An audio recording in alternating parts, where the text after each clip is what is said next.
ఇక వాక్య భాగాన్ని మనం వివరించుకుందామండి. ఈ యొక్క ప్రకటన గ్రంథాన్ని రాసింది ఎవరండి?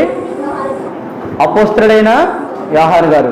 యోహానులు అంటే ఇద్దరు అంటారు, ఒకరు బాప్తిస్మిచ్చి యోహాను గారు, ఇంకొకటి యేసుక్రీస్తు శిష్యులలో చివరైనటువంటి యోహాను గారు.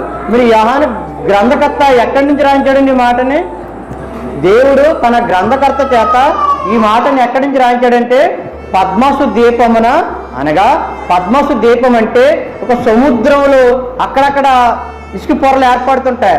అదే ఒక ద్వీపంగా తీసుకుని, అనగా ఒక దేశంగా తీసుకుని ఆ దేశంలో నివసిస్తుండేవారు ఇది వరకు. అయితే ఈ యోహాను గారు అలా కాదు, అక్కడ కటిక చీకటి ఉంటుంది, అక్కడ ఎవరు లేని జనంలో ఆ లోకంలో ఉన్నటువంటి ఆ అధికారులు యోహాను గారిని పద్మసు ద్వీపమున ఒక చీకటి అగాధములు ఆయన్ని పడవేశారు.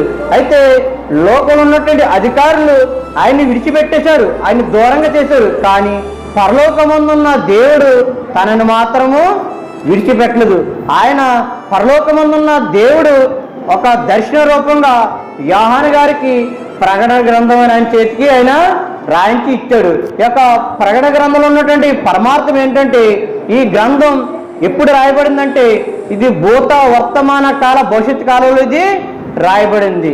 భూత వర్తమాన కాల భవిష్యత్ కాలం అంటే, భూతం అంటే జరిగిపోయిన దాన్ని భూతం అంటారు, వర్తమానం అంటే జరగబోతున్న దాన్ని వర్తమానం అంటారు, అలాగే భవిష్యత్ అంటే జరగబోయే దాన్ని భవిష్యత్తు అంటారు. ఈ లోకములో భూత వర్తమాన భవిష్యత్తు గురించి చెప్పగలిగిన ఏకైక దేవుడు ఎవరైనంటే మన పరిశుద్ధుడైన యేసుక్రీస్తు వారు. ఆయనే తన భక్తుడైన యోహాను ద్వారా ఒక భూత వర్తకాన్ని 3 కాలాలకు సరిపడే జ్ఞానాన్ని దేవుడు మనకు అందించాలని తన భక్తిని ఎంచుకుని ఆయన దారి గ్రంథాన్ని రాయించాడు. ఆ యొక్క గ్రంథంలో, ప్రకటన గ్రంథంలో ఎన్ని అధ్యాయులు ఉంటాయంటే 22 అధ్యాయులతో ఇది రాయబడింది. ఈ 22 అధ్యాయులు ఎన్ని వచనాలు ఉంటాయంటే 404 అనేది వచనాలు ఉంటాయి. ఈ 404 వచనాలు ఎందుకు కొరకాయి అంటే 22 అధ్యాయులు మన కొరకే, ఈ 404 వచనాలు కూడా మన కొరకే. ఈ యొక్క దేవుడు రాయించినటువంటి 66 పుస్తకాలలో 65 పుస్తకాలు ఒక వంతు అయితే, ఈ ప్రకటన గ్రంథాన్ని అర్థం చేసుకుంటాం మరొక వంతు. ఈ యొక్క ప్రకటన గ్రంథాన్ని అర్థం చేసుకోవాలంటే దేవుడి గురించినటువంటి పరిపూర్ణ జ్ఞానం మనకి కావాలి. ఇప్పుడు వరకు ప్రకటన గ్రంథాన్ని పరిపూర్ణంగా అర్థం చేసుకునే వారిలో చాలా తక్కువ మంది ఉన్నారు. చాలామంది అనుకుంటారు, చాలామంది భక్తులు, తండ్రి నాకు ప్రకటన గ్రంథం అర్థం చేసుకునే భావాన్ని కావాలని, కానీ ఇది కొంతమందికి దక్కింది. కానీ దేవుడు అందరికీ ఇవ్వాలని అందరికీ జ్ఞానం ఇచ్చాడు. కానీ ఎందుకో దీన్ని చదవలేక, ఇది మనకి చదివితే కష్టం, మన వల్ల కాదు, మనకు అర్థం కాదని దీన్ని మనం పక్కన పెట్టేస్తుంటాం. ఈ 66 పుస్తకాలలో ఈ యొక్క 66 పుస్తకమైన చివరి పుస్తకమైన ఈ పుస్తకాన్ని పక్కన పెట్టి ఈ 65 పుస్తకాలు చదవడానికి మనము ప్రయత్నిస్తుంటాం. కానీ ఇది చదివేటప్పుడు మనకి, చూసేటప్పుడు మనకి కష్టంగా అనిపించవచ్చు, కానీ ఇది అర్థం చేసుకోవడం బహు సులువు. ఈ మాట నేను ఎందుకు చెప్తున్నానంటే, దేవుడి గురించినటువంటి పరిపూర్ణ జ్ఞానం, దేవుడి గురించినటువంటి మనసు నీకుంటే, ఎవరో చదవమన్నారు, నా తల్లి చదవమంది, పాస్టర్ గారు చదవమన్నారు అని చదవడం కాదు, మనం మనసు పెట్టి చదవాలి. నేను అదే చెప్తుంటాను పిల్లలకి, ఒరే నేను చదవమంటేనో నీ తల్లి చదవమంటేనో చదవడం కాదు, మీరు మనసు పెట్టి నేను దేవుడి గురించినటువంటి పరిపూర్ణ జ్ఞానాన్ని నేర్చుకోవాలి అని ఆశ మీకుండి చదవగలిగితే మీరు నిజంగా దేవుడి జ్ఞానమందు పరిపూర్ణలు అవుతారని నేను అనేక సందర్భాలు చెప్తుంటాను. ఇది ఎవరో చదివితే మనకి, ఎవరో చెప్తే మనకి అర్థమయ్యేది కాదు, కానీ మనకి మనమే చదువుకోవాలి. తండ్రి నన్ను భూమి మీదకి పంపించావు, భూమి మీద నా యొక్క బాధ్యత ఏంటి, ఇవో ప్రకటన గ్రంథం నా ముందెట్టో, భూత వర్తమాన భవిష్యత్ కాలం గురించి అన్నాం. ఏంటి భూతం అంటే ఏంటి, వర్తమానం అంటే ఏంటి, భవిష్యత్ కాలం అంటే ఏంటి, ఈ యొక్క మాటల మనం నాకు తెలియజేయని మనం దేవుని మోకాల నుంచి ప్రార్థన చేసి 24 మనం వీలు కుదిరినప్పుడల్లా వాట్సాప్ భాగాన్ని చదువుతుంటే గనక దేవుడు గురించినటువంటి పరిపూర్ణ జ్ఞానం దేవుడు నీకివ్వడానికి న్యాయాధిపతి కానీ నీ ఒకటే నిలిచి ఉన్నాడు. అందుకంటాడు ప్రకటన గ్రంథంలో, నీ హృదయం అనే తలుపు నద్దండి నేను తట్టుచున్నాను. ఎందుకు? నీకు పరిపూర్ణ జ్ఞానం నీకు ఇవ్వడానికి, నేను నీలోకి ప్రవేశించి నీకు కావలసిన పరిపూర్ణ జ్ఞానం నీకు ఇవ్వాలని దేవుడు ఆశిస్తున్నట్టుగా దేవుడు తన గ్రంథంలో ఈ ఒక మాటను రాయించాడు.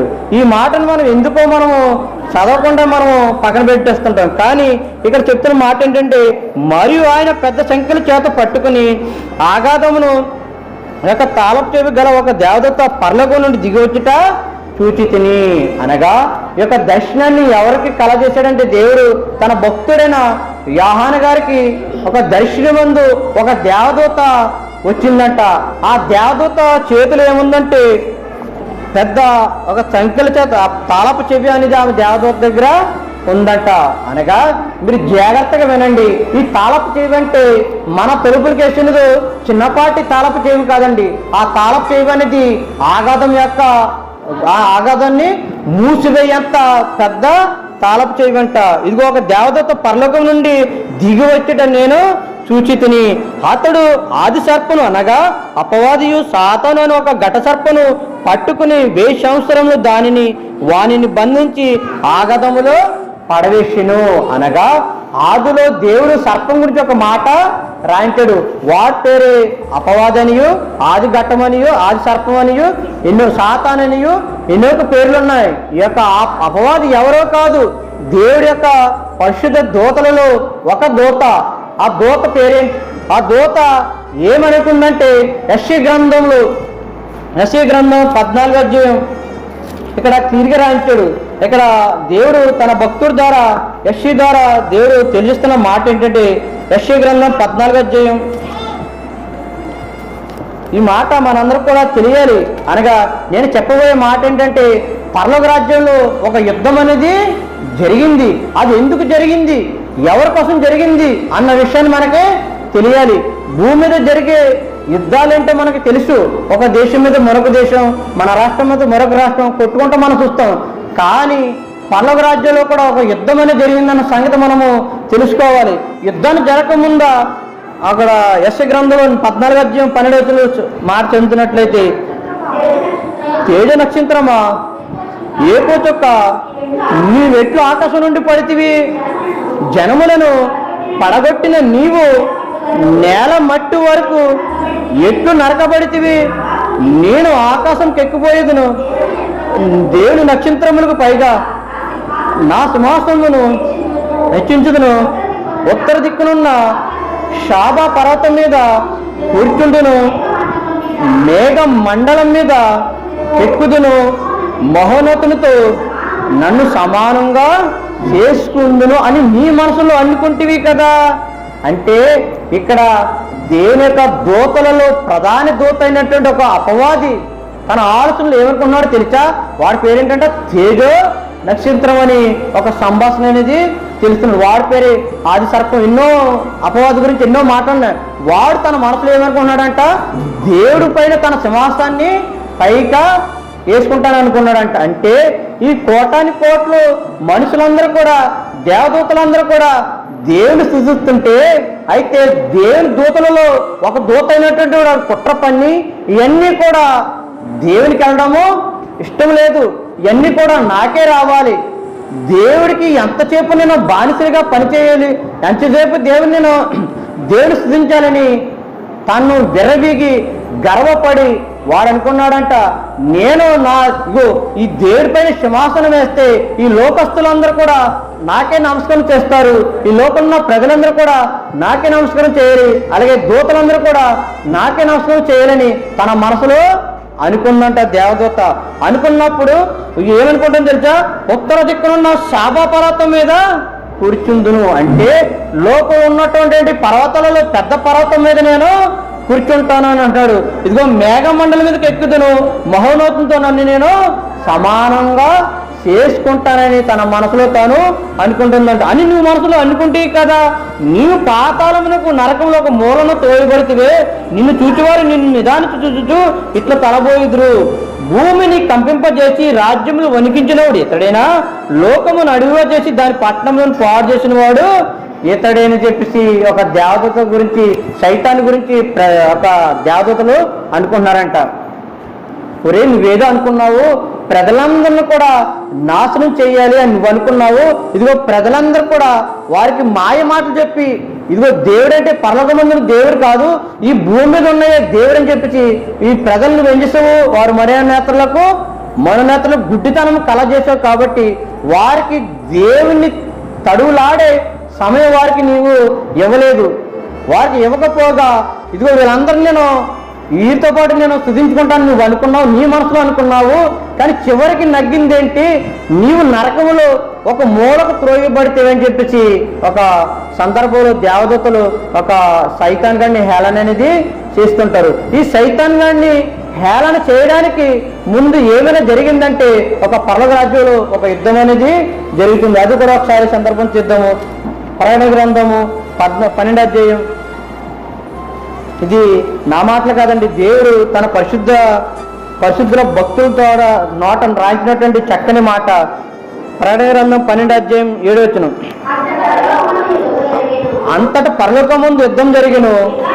మీకాయేలును అతని దూతలను ఆ ఘట సర్పంతో యుద్ధం చేయాలని ఉండగా ఆ ఘట సర్పమును దాని దూతలను యుద్ధం చేసిరి గాని గెలవలేక పోయిరి గనుక పరలోకమందు వారికి యొక్క స్థలము లేకపోయేను అనగా ఇక్కడ ఒక సందర్భం జరిగిందండి. ఈ సందర్భం జరిగేటప్పటికి ఆది సర్పం ఎక్కడుందండి? పరలోక రాజ్యంలో ఉంది.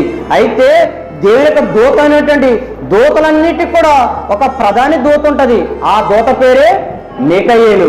అయితే మీకాయేలు సైన్యానికి మీకాయేలు దేవుని దూతలకి అనగా ఆది ఘట్ట సర్పమైన సైతానికి ఒక పరలోక రాజ్యంలో మన గురించినటువంటి ఒక తర్కన వాదం అనేది యుద్ధం అనేది జరిగింది. అలా యుద్ధం జరిగినప్పుడు ఒక మీకాయేలు సైతాన్ని కింద పడద్రేసింది. అయితే ఆది సర్పము గెలవలేకపోయింది. అనగా దేవుని దూత పైన ఆది ఘట సర్పము గెలవలేక పడిపోయింది. ఎక్కడికి? భూమి మీదకి పడిపోయింది. అలా పడిపోయిన సందర్భంలో అదే అన్నాడు, ఆ ఘట సర్పము దాని దూతలను యుద్ధం చేసిరి గాని గెలవలేకపోయి గనుక పరలోకమందు వారికి స్థలము లేదు. కాగా సర్వలోకను మోసపుచ్చుచు అపవాది అనియు సాతాననియు పేరు గల ఆది సర్పమైన ఆ మహాఘట సర్పము పడద్రోయబడెను. అది భూమి మీద పడద్రోయబడెను. దాని దూతలు దానితో కూడా పడద్రోయబడిరి. అనగా ఇప్పుడు ఆది సర్పం ఎక్కడ ఉందంటే భూమి మీదకి వచ్చేసింది. అంతకుముందు ఎక్కడ ఉండాలంటే పరలోక రాజ్యంలో ఉండాలి. ఈ పరలోక రాజ్యం నుంచి దేవుని దూత మీకాయేలు ఒక సర్పాన్ని అనగా అపవాదిని కిందకి పడేసినప్పుడు అపవాదియు మరియు తన దూతలు కూడా భూమి మీదకే వచ్చారు. అయితే అక్కడ జరిగిన సందర్భంలో అయితే మరియు ఒక గొప్ప స్వరం పరలోకం ముందు ఇలాగా చెప్పుడు వింటిని, రాత్రి పగలు మన దేవుని ఎదుట మన సోదరుల మీద నేరం మోపచ్చు అపవాదినియు పడద్రోయబడి ఉన్నాడు గనుక ఇప్పుడు రక్షణ శక్తి రాజ్యమును మన దేవునిది, ఆయన ఇప్పుడు అధికారం ఆయన క్రీస్తుదు ఆయన. అంటే పరలోక రాజ్యంలో ఆనందమే. ఎందుకంటే ఇదిగో ప్రజలని దేవదూతల్ని మోసపుచ్చేవాడు పరలోక రాజ్యంలో లేడు. ఎక్కడికి వచ్చాడంటే భూమి మీదకి వచ్చాడు. అయితే ఎవరికై ఇబ్బంది అంటే భూమి మీద ఉన్న మనుషులకి ఇబ్బంది. అందుకనే ఏమంటున్నాడంటే కింద వచ్చిన వాళ్ళను అది కదా ముఖ్యారాగా పరలోకమా మీరు సంతోషించండి అంటాడు. ఇదిగో కింద వచ్చిన వాళ్ళు అదే అధ్యాయం కింద 12వ వచనంలో ఏమంటాడంటే అందుచేత పరలోక నివాసులారా ఉత్సహించుడి, భూమి సముద్రమా మీకు శ్రమ, అపవాది తనకు కొంచెమని తెలుసుకుని బహు క్రోధం గలవాడి మీ వద్దకు దిగి వచ్చిన్నాడని చెప్పాను. అంటే ఇప్పుడు డేంజర్ స్థితిలో ఎవరన్నారంటే భూమి మీద ఉన్న మనుషులే మనకి ఒక డేంజర్ స్థితిలో మనం ఉన్నాము. అక్కడ దేవదూతలు అంటారన్నమాట, మీకాయేలు పరలోకమా నువ్వు ఎట్టి పరిస్థితులు కూడా భయపడవద్దు, ఎందుకంటే అపవాది భూమి మీదకి వెళ్ళిపోయాడు. ఇగో పరలోకము నువ్వు సంతోషించు ఆనందించు. అయితే ఎవరికై ఇబ్బంది అంటే భూమి మీద ఉన్న వారు మనకే ఇబ్బంది. అందుకనే ఈ ప్రకటన గ్రంథం 21 అధ్యాయులు అంటాడు, చదివారు కదండి 20 అధ్యాయులు. ఏమని ఉంటుందంటే, అందుకే అంటున్నాడు, ఇదిగో ఆ 1000 సంవత్సరములు సంవత్సరం గడిచిన తర్వాత ఆ 1000 సంవత్సరం గడిచే వరకు ఇక జనములను మోసపుచ్చుకున్నట్లు ఆగాధమును మూసి దానికి ముద్ర వేసెను. అటు పిమ్మట వాడు కొంచెం కాలం విడిచిపెట్టబడి వలెను. అంటే భూమి మీద ఎంత కాలం అంటే వాడికి కొంచెం కాలము, వాడికంట కొంచెం కాలము. అంటే ఆల్రెడీ దేవుడు సైతాను గారిని ఆ అగాధములో పడవేశాడు. ఎప్పుడు? క్రీస్తుపురం ఇదివరకు పడవేసినప్పుడు. అయితే వాడికి కొంచెం కాలం అనేది దేవుడు నియమించాడు భూమి మీదకి.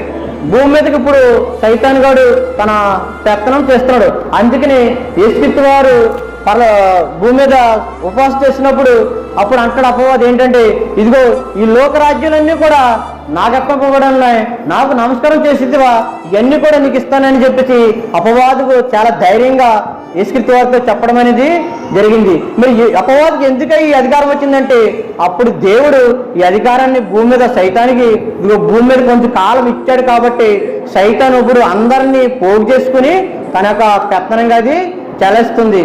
మీరు ఈ రోజున మనకు ఒక చక్కని డౌట్ అనేది రావచ్చు.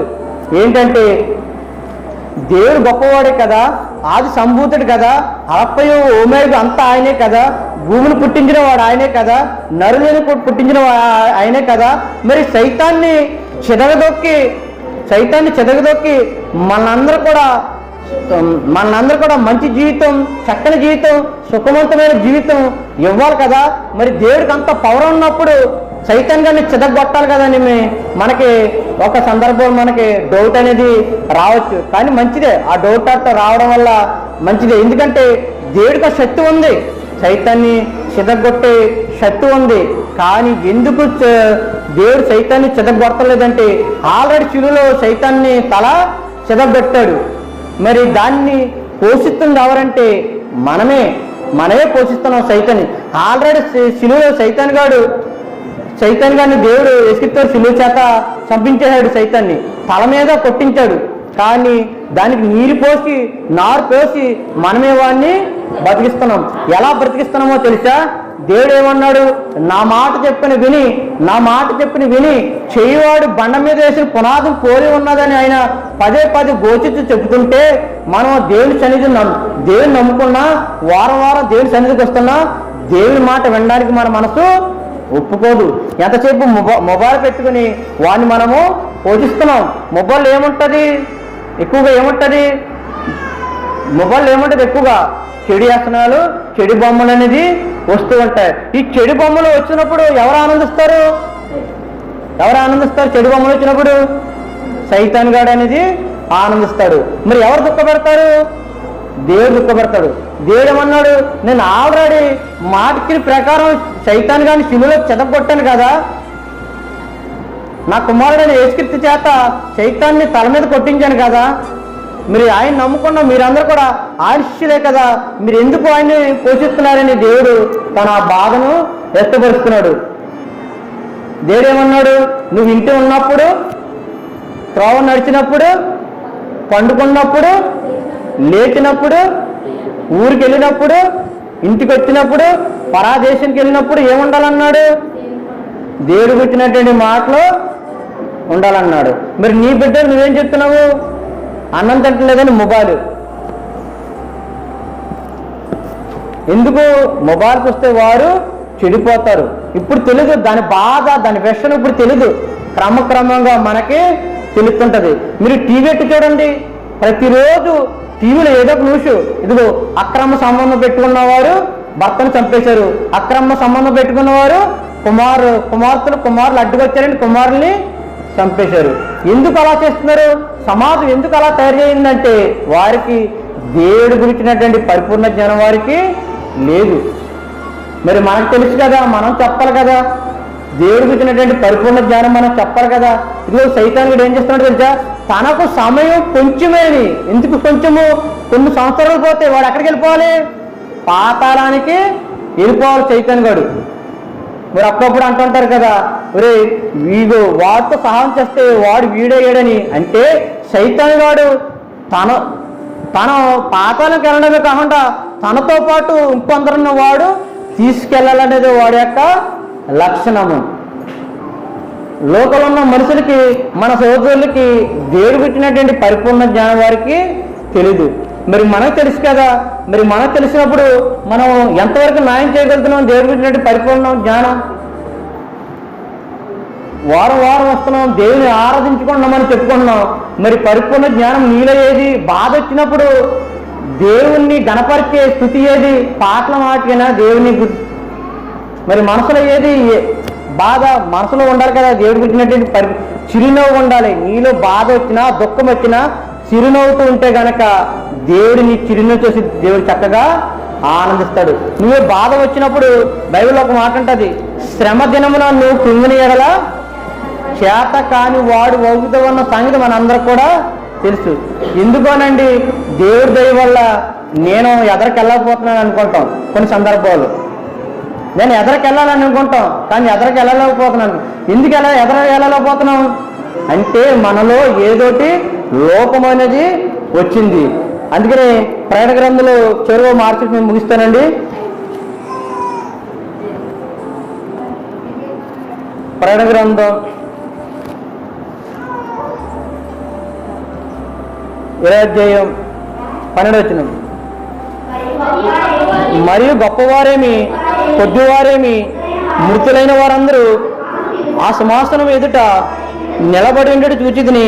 అప్పుడు గ్రంథములు ఇప్పబడెను, మరియు జీవగ్రంథమును ఏరొక గ్రంథమును ఇప్పబడెను.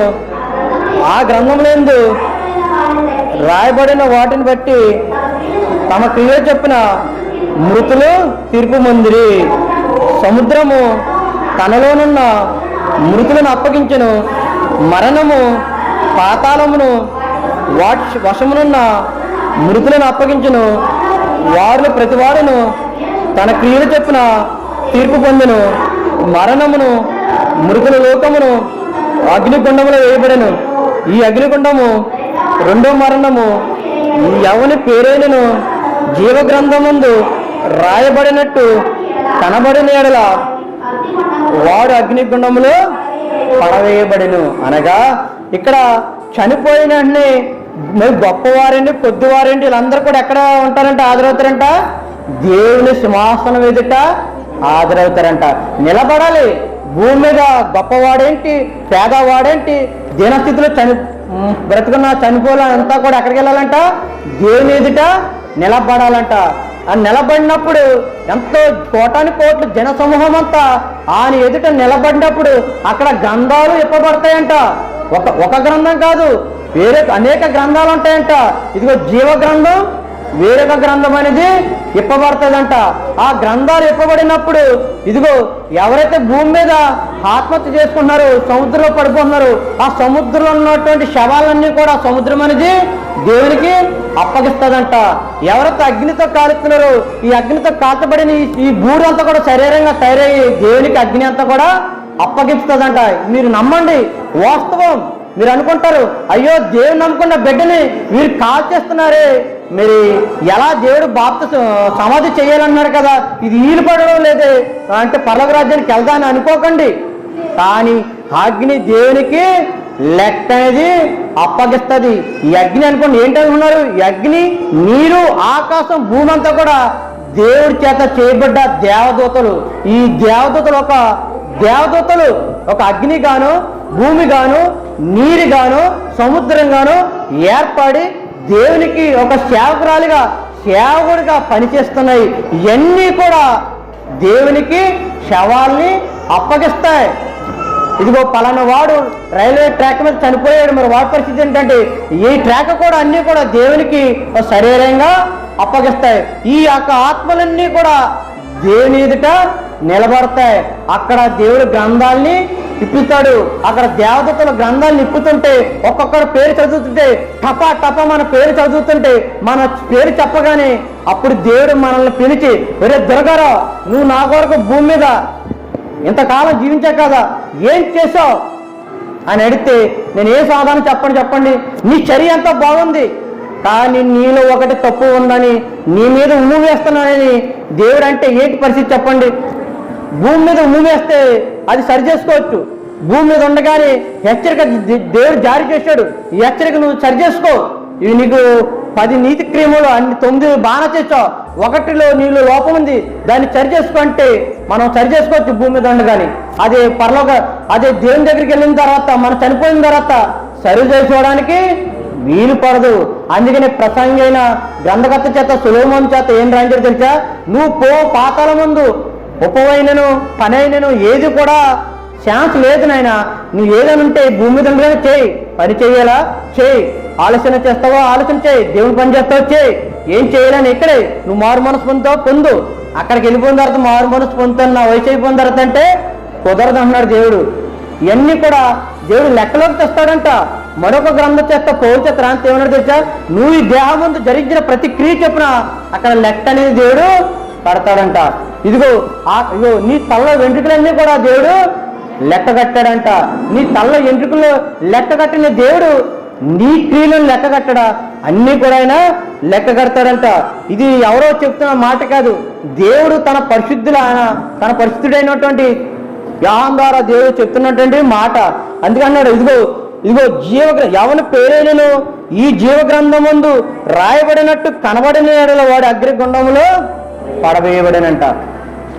మనము అగ్ని గ్రంథంలో పడవేయబడడానికి ఇంతకాలం క్రైస్తవుని సేకరించింది.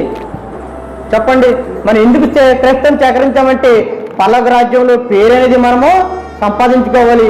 యుగములు కూడా చీకటైన బాధ అయిన ఆకలైన గొప్పని ఎటువంటి లేనటువంటి దేశాన్ని స్వాతంత్రించుకోవాలనే కదా మనం ఎంతకాలం దేవుని ఆరాధిస్తున్నాం. ఎన్ని శ్రమలైనా ఎన్ని బాధలైనా దేవుని ఆరాధిస్తున్నాం. కాబట్టి ప్రేమ దేవుని వాళ్ళారా, నేను చెప్పబోయే మాట ఏంటంటే నిత్యము దేవుని మనము కొనియాడదాం. మనం నేర్చుకుందాం బైబిల్, పిల్లలకు కూడా వాక్యం అనేది చెప్దాం. సండే స్కూల్ పిల్లల్ని పంపండి. సండే స్కూల్ మించినటువంటి జ్ఞానం ఎక్కడ కూడా దొరకదు. స్కూల్లో దొరికింది అనుకుంటున్నారేమో, అది నీ పట్టగూడు కొరకే. కానీ సండే స్కూల్లో జ్ఞానం దొరికే జ్ఞానం ఎక్కడ తెలుసా? పరలోక రాజ్యానికి తీసుకెళ్తుంది. ఏ క్షణాన మనిషి జీవితం ఏమవుతుందో మనము ఊహించాం. అదే నీ పిల్లవాడు నీ కుమారుడు సండే స్కూల్లో నిలబడి ఉంటే కనుక ఏ క్షణాన్ని ఏం జరిగినా దేవుడు ఖచ్చితంగా తన దూతను పంపి ఎక్కడ తీసుకెళ్తాడు? పరలోక రాజ్యానికి తీసుకెళ్తాడు. భూమి మీద లాజరు ఉన్నాడు, మీ అందరూ కూడా తెలుసు. ధనవంతుడు ఉన్నాడు, ధనవంతుడు చనిపోయాడు, ఎంతో గొప్పగా సమాధి చేశారు. అయితే లాజరు చనిపోయాడు, పక్కకి విడిచికెళ్ళిపోయారు. శవాన్ని అయితే తీసుకెళ్ళిపోతారు కానీ వెంటనే దేవుడు తన దూతను పంపించి నువ్వు వెళ్ళి అక్కడ లాజరు ఉంటాడు తీసుకురంటే ఆ దూతలు వచ్చి ఆ లాజరు తీసుకెళ్ళి ఎక్కడ తీసుకెళ్ళి? పరదేశికి తీసుకెళ్ళి. అయితే భూమి మీద లాజరు దిక్కువలేని వాడు కావచ్చు, భేదవాడే కావచ్చు, పురుగులతో నిండిన వాడే కావచ్చు, వ్యాధి బాధలతో ఉండవచ్చు, లోకమంతా కూడా ధిక్కరించుకోవచ్చు. కానీ దేవుని దృష్టికి అతని ఆత్మ గొప్ప సువాసన వల్ల ఉంది కాబట్టి ఆత్మను దేవుడు తీసుకెళ్ళాడు. అయితే భూమి మీద ధనవంతుడు చాలా గొప్పగా బ్రతికాడు, ఎంతో ఆర్భాటంగా బ్రతికాడు, నలుగురిలో పేరు సంపాదించుకున్నాడు, గొప్ప సంపాదకుడు సంపాదించుకున్నాడు. చనిపోయిన తర్వాత ఎక్కడికి వెళ్ళాడు?